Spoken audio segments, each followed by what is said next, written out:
Hey, it's James from 4x4 Earth, and welcome to episode 30 of the 4x4 Earth podcast with Phil Binachi, the history and access for the canning stock route. Join James from 4x4earth.com as he learns all there is to know about four-wheel driving, camping, fishing, and getting out and exploring our great country on the 4x4 Earth podcast.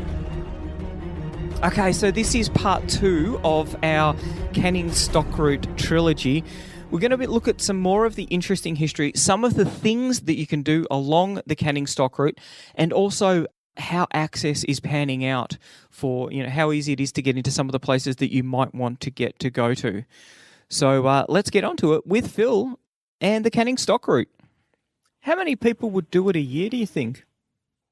It's hard to say because people are supposed to get permits, and we're now finding that a lot of them don't. But I wouldn't be surprised if it's not something like 1,500 to 2,000 a It's year. Quite a few, isn't it? Yes, and it's the desert country out there is fragile country. Everything takes a long time to grow, shrubs and bushes and trees, and it's. We're all got to go off and do our business each day, and there's a hell of a lot of business happening out there, if you know what I mean. Yes. And so trakcare are refurbishing wells and the toilets at certain spots, and they're doing their best to ensure there's enough safe water for people to do what they, to do the trip safely. One thing that happened in 1974, two blokes on motorbikes did the canning. This is 1974, and one of the guys on the bikes, his brother, flew a Cessna, and he would fly in and out and drop off 44-gallon drums of fuel to them, and they would refuel, and then I'd go to the next bit, and he would fly out with more fuel, and they successfully did the canning like that in 1974. Amazing stuff. Wow, yeah. So what are some of the attractions along the way? So I'm assuming that it's not just a road that you just keep on driving. What are the things that you can see when you do the canning? Right, there's a vast array of mosaic. Well, the vegetation changes frequently. You could come over the top of a dune, there's a wonderful grove of desert oaks, and nothing like being in a magical grove of desert oaks. In wildflower season, and I've done this where for 1,000 kilometres it's wildflowers all the way, and you don't know what colour they're going to be till you drive over the top of the dune, and it could be all pink or all purpley blue, or just fantastic. There's the differences, and then there's the dune systems vary as well. There's and I like the dune systems and the change in terrain. Then there's the vast breakaway systems, and then you've got your special places like Winditch Spring, which is I've never seen it empty. It's always had water in it, and there's even a resident population of turtles that live there, and wow. they've been stranded there ever since the Ice Age or whatever it is that enabled them to get there. And sometimes you find where a bird has caught one and eaten the turtle and just left the shell. Then there's Durbar Gorge and Durbar Hills and Durbar Gorge. What a superb structure that is. It just stands out of the desert like a huge monument. And the Durbar Gorge is where the spring or the creek line comes out with water. And again, I've never seen the spring empty. And it just runs out, and we always replenish our drinking water there. And it's a superb area to camp in with couch grass, natural grass there. And usually people stay there a couple of nights to rest up and recuperate. And in that area, there's lots of Aboriginal art, be it ochre paintings, and there's the petroglyphs or peckings. There's lots of those as well. And if you know where to go, right around to the east and then the south, there's a petroglyph of a giant Aboriginal man sitting down, and he would be every bit of 2 metres tall. Every bit of 2 metres tall. And it just goes on, There's the wells themselves and all the graves and and the stories behind different things that occurred at different spots. And every time I go, I learn heaps more. There's heaps more I have to try and find because I've heard of things. And yeah, it's great. So how many wells are there in total? There were 50, Canning put 51 waters in, of which a couple weren't actually wells. They were more like giant rock holes or dams. So there's probably 49 wells all together. When Snell was asked to do the refurbishment in 1929, he had some sheep up around well 7 and well 9. He had these little blocks. And he decided that it was the wells on the Canning were too far apart for squatters to look after their sheep, meaning him. So he built these extra wells, and they're the ones that are called 3A and 3B and 4A, all the ones that are numbered in A and B and that, they're all built by Snell. Cunning old blighter. So is there a lot of Aboriginals living along the Canning Stock route now? No. They're all in, nowadays they live in Walloona. Yep. They live in Jigalong, and there's a couple of communities out of Jigalong. One's called Punmu, and another one's called Cotton Creek or Pangur. And then there's the main one that for refuelling on the Canning is at well 33, and it's called Kunawarriti.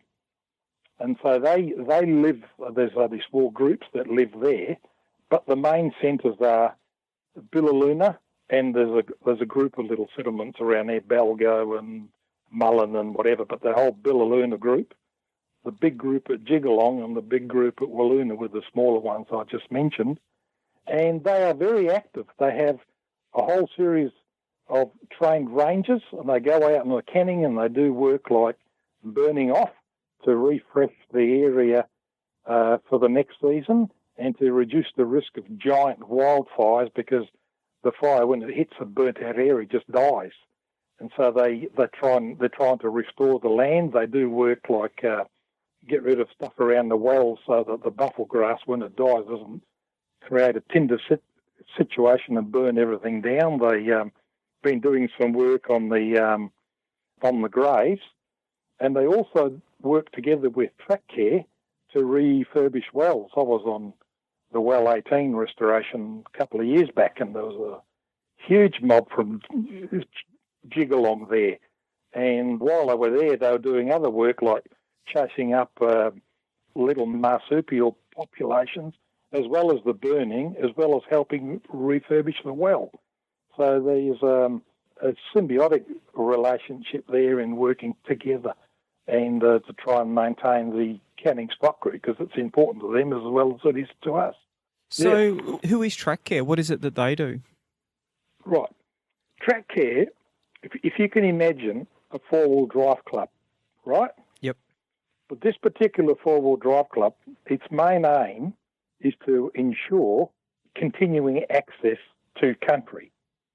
And it does this by having two main projects: rangelands, and they've got a team that specialise in going out to old stations that might have been taken over by the government national parks, as they're called, the Department of Biodiversity, Culture and something or other, but anyhow, the national parks. And they go out there, they might refurbish the homestead so it can be turned into a rustic overnight campsite. You can go in there and sleep inside, chuck your swag on the floor, and it might have running water, as far as, not running, but as far as they've sunk a bore and there's a hand pump and just a few things to ensure that the homestead's not just run down. There's some facilities there to try and encourage people to use and look around. And then the other group specialises purely in the Canning stock route, and they build toilets, actually install toilets, refurbish wells, put in fire rings and things to try and stop fires getting out and try and force people into only having fires in certain spots and not everywhere. And they usually do these works in conjunction with the Aboriginal group that's related to that area, like the Jigalong mob or the Billaloona mob. And they do those works. They also help put in stuff for the Aboriginal people, like Carnarvon Range is now out of bounds as far as regular travellers go, but they went in there and put in some shelters and that for the scientists and the anthropologists and the Aboriginal people who were doing lots of work in the area to investigate it all. So that's trakcare. They're a great group.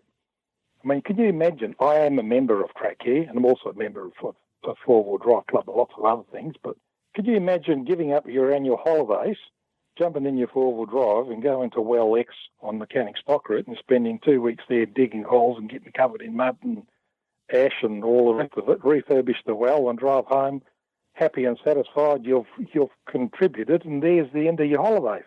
That's what these guys do, and they love it. And they're great people, and I've got lots of great mates there. I think it's a really important thing that a lot of four-wheel drivers get more involved with this kind of work, because the government departments, they're always tight for cash. They're always struggling for budgets. And the easiest thing for them to do is to close tracks down. If there's no one there, then they don't need to provide any services. And that's, for us, I think that's a really big problem, because it's going to be the end of four-wheel driving for us. Absolutely. And as more and more baby boomers retire and they got their super and they buy their 200 series and caravan and camper trailer and the whole thing, and they start touring, and more pressure, I've seen it. I've been to Mitchell Falls Plateau. First time I went in there, it was almost like where's anything? There were no tracks. We met 2 people in there, and there was nobody else. The next time I went, there was copper logs, rangers, helicopters. Can't deviate off the path. I couldn't believe it was the same place. And I've seen it with Karajini, and I've seen it with bungles. I'm not complaining, because more and more people want to go there, so they've got to try and cater for it, but they've also got to protect the environment and what's there to see, so that they get to see it. And so the more and more pressure that goes on, the more and more restrictions and whatever. I was only telling some people there is a Canning Stock Route forum, by the way. Only yesterday I was saying I can see the day when campfires will be banned on the Canning, because there won't be any wood left. And no wood means the little critters, whether they're marsupials or insects or frogs or whatever they are, if we start burning all their homes, where are they going to go? So they'll start to die out along either side of the Canning because their houses are gone. Exactly. And I can see the day coming when they'll say, right, no fires on the Canning. How they'll police that, I don't know, but they'll have to. It just can't continue the way it is, having fires that you can see from the moon. Some people have to have those fires. Yeah. But working together with these people, the various groups, whether it's parks or the conservationists or whatever. Yeah, believe it or not, there was a meeting held over here in the West a few weeks ago, and I went along to it. And the conservationists, or we call them the greenies, and they called us the rabid four-wheel drivers who wreck all the tracks, sat down together and to work out a common plan to tackle the government, so that the government doesn't see us as separate entities.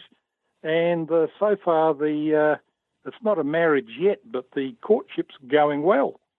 Who would have thought that four-wheel drivers and greenies would sit around the table? But we've realised we've got similar goals. Before that, we used to think that they were the enemy. And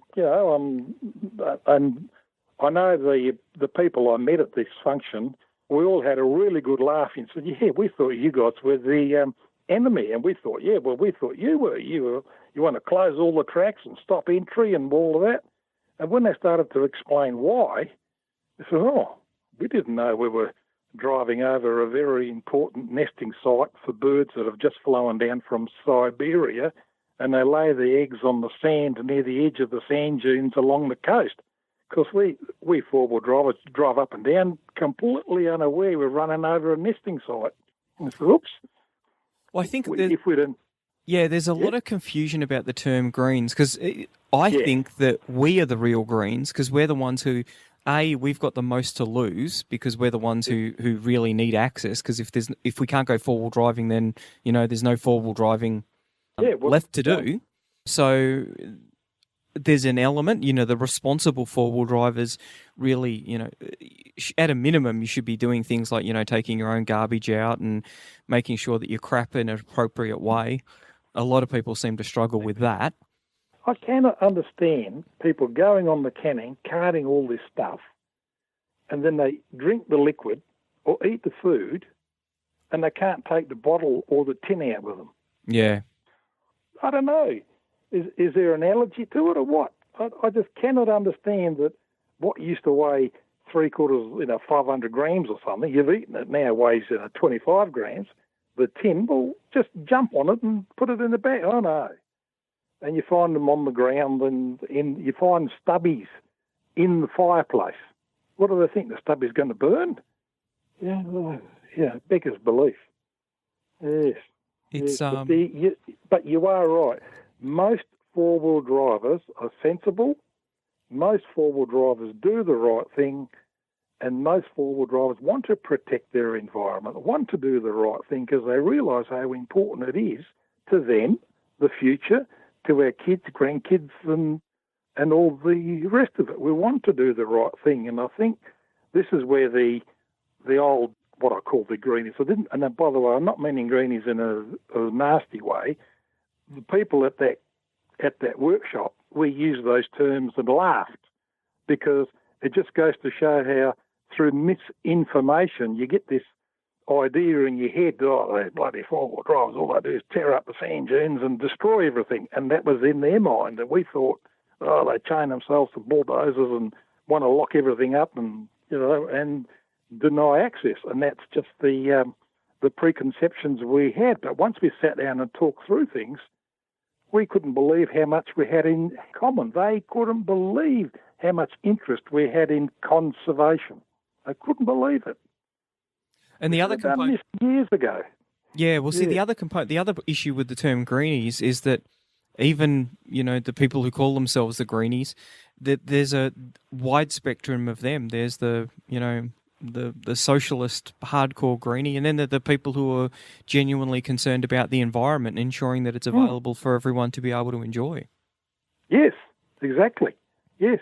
And we've got to have all sorts. We're a free country, and providing you don't break the law in inverted commas, you can be an ultra left-wing greenie or dare I say it, a four-wheel driver that likes driving in 3 feet of mud and splattering it everywhere. That's not my scene, but some people love it. Exactly.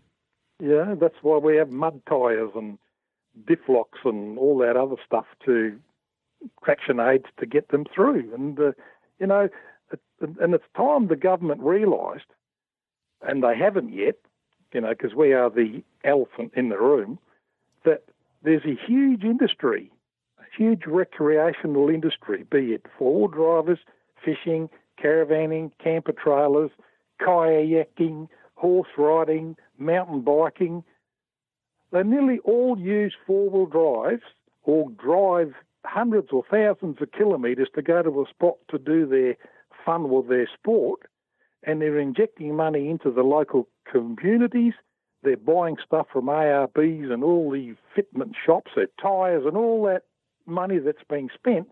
That's important to the economy of Australia, to the state, and to the little local town that, if it didn't get that injection of cash, would probably fall over. And we wouldn't have fuel stations out on the Great Central Road and things like that. And I don't think it's dawned on the government the value of the recreational industry across Australia. And that's something we're going to try and address here. What's it worth to Western Australia through this workshop with the conservationists, the four-wheel drivers and trakcare. I think this is a really fundamental point that a lot of people miss, and particularly councils. There are places that have got good, robust four-wheel drive infrastructure, and the number of four-wheel drivers who go out there is huge, and four-wheel drivers often will spend quite a lot of money at the destination. They're fueling up close to where the tracks are. Yep. They're buying their beer, they're buying the meat for the barbie, they're doing all of those sort of things, and they're doing it in towns that you have very few people going through them. So it's a significant part of the revenue stream. And I always wonder how much could be brought to towns that are struggling now if councils decided, well, let's open up this part of the beach for beach driving, or let's run a bulldozer up a couple of mountains and put a few new four-wheel drive tracks in. It would be interesting to see. Would you believe it? That was one of the points made by the conservation part of the workshop. They said, we probably need more four-wheel drive areas where people can go and do their sand dune driving. And they said, there are many areas that conservation-wise aren't of any use because of the shifting sand dunes, and they're vast areas. There's square kilometres of areas. And we could maybe have them set up as four-wheel drive areas where people can go and do these things without having the wrath of the council and all the rest of it on their necks. And, that's come from a conservation group. That's exciting, isn't it? That's pretty amazing. Yep. One of the blokes was interviewed by the ABC radio, and the trakcare bloke was explaining how their weekend worked and what was going on. And one wag rang in and said, it's almost like chastity meets the prostitute. That was the way he described it, because it's like opposite ends of the world. Yep.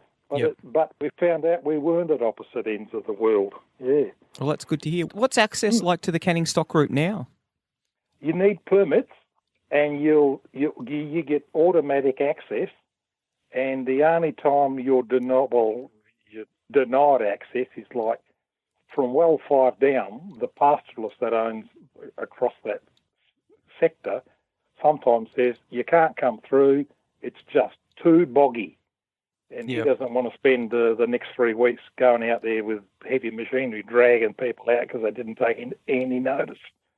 And there could be access denial there.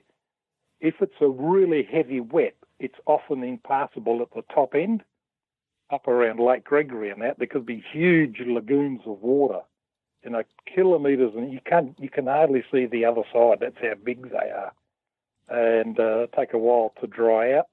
And the tour companies or anybody that owns anything really big like a Unimog or something like that, they're not permitted to go anywhere below well 9.